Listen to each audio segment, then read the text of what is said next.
واش لاحظتوا الفرق الكبير؟ المنتخب المغربي تبدل 180 درجه، كنا حاصلين ولينا نخلقوا فرص وكنسجلوا، والروح القتاليه رجعات بقوه ضد زامبيا. السير بدا من عند الركراكي. اخيرا الناخب الوطني تخلى على لغه الخشب، اعترف في المؤتمر الصحفي ان الانتقاد كان ضروري وان ضغط الجمهور كان في محله باش يفيق الجميع.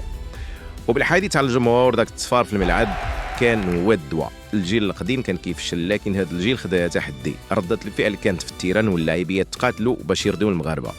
تقنيا المفاجاه في الماتش كانت هي نايل العناوي، جندي الخفاء اللي عطى التوازن لوسط الميدان. لمسات خلات الكره تدور بسلاسه، وهذا الشيء اللي كان خاصنا من شحال هذه.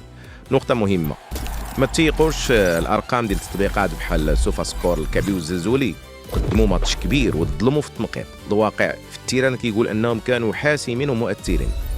الخلاصه، الاشارات كلها ايجابيه الى حافظنا على هذا التواضع وهذا الروح الجماعيه، ومع المدرب اللي كيسمع وكيصحح، طريقنا الكاس ولات واضحه وديما مغرب.